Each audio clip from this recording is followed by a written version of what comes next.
Thank you. Once again, my name is Luke Weldon Perry, and that's me right there.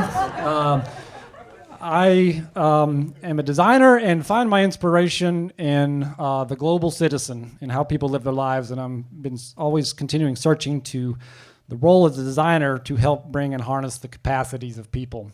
So for tonight, the question or the theme of design in your city forced me to ask the question of what does actually this mean to me, and what does design mean in this case? And then I really was thinking about the term your city. So the city, Asheville in particular, like all cities, is a place where people can come to thrive, to advance, to dream, to hope, to move forward, to engage, to cross, all that kind of stuff. But cities can be very, very challenging for people to feel like they have ownership over it. There are massive and significant barriers for folks trying to make it forward.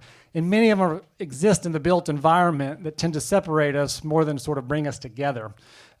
So there are many ways that people work to challenge and fight these barriers, some of which are quite extraordinary, and work outside the regular formal systems, whether it's the informal economy or informal housing, or in this case, incremental housing, which is piece by piece, little by little, pay as you go, self-build, auto construction, all the things you want to talk about that.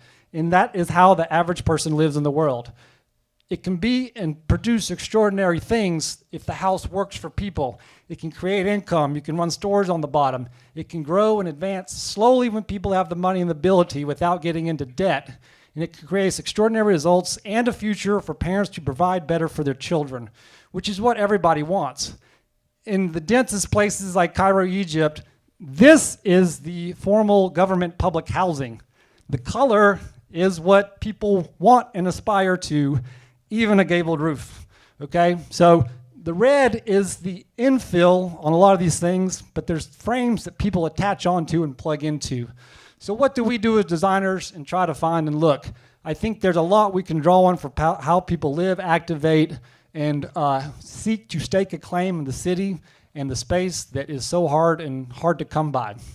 There's much inspiration and clues that we can find from this, from single houses to higher density. Le Corbusier, one of the most famous architects ever to live, wanted modernism to solve the social ills of the world. A very famous project of his, he designed a whole city, but people came and adapted and filled in and changed the master's works without him intending. But it added a lot more richness to this place. Now we're actually looking at how can we do this intentionally with the frame up here, the infill in here. We can build twice as much with half the amount of money and let people fill in, but we set the rules and the frameworks as designers to get the structure right, to get the planning right, to get the daylight right, to get the infrastructure right, so that people can come in, take ownership over it, and build and advance and double their square footage, but within a planned context. And it's safe. So Praxedis was able to double her whole household over 5 years and create a much better future for herself. Additionally, the process allows for active engagement from people who are going to be living in such structures to take ownership over it, to have a voice in it, and eventually take much greater pride in the space that they've never actually owned or had security with. So another upgrading project in Kenya takes the same principle, the density of this, and the significant thing is that it stays in the same place. People aren't shifted and moved around and displaced. Everybody has that fear to lose. They live in these places for a reason.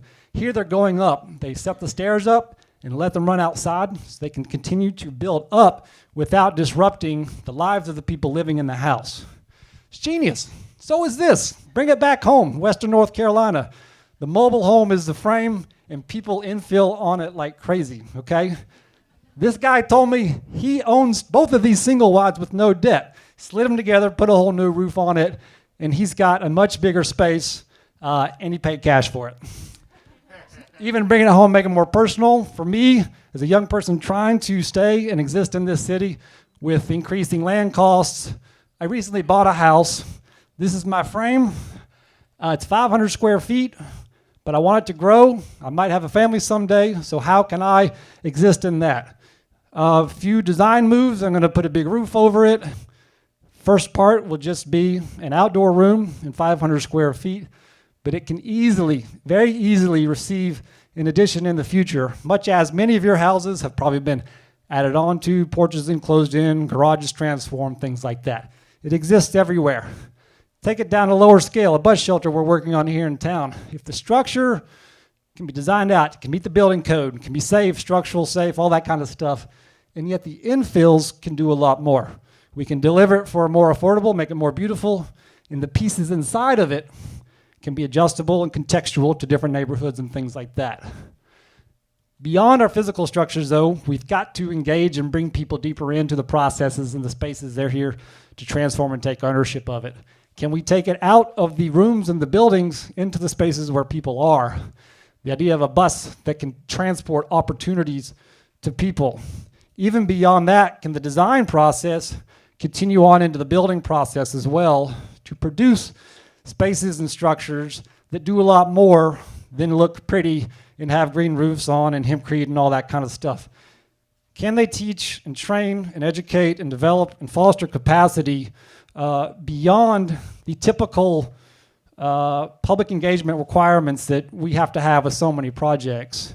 If we begin to think about reuse, assets that exist in the communities and the people to ensure that we are creating beautiful spaces, smart ones, ones that educate, ones that create income, ones that bring people together, and ones that begin to allow us to think and challenge who gets to have access to good design, are very critical and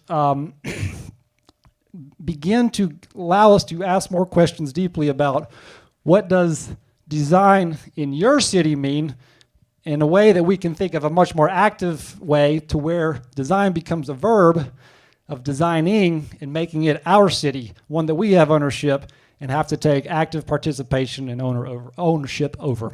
Thank you.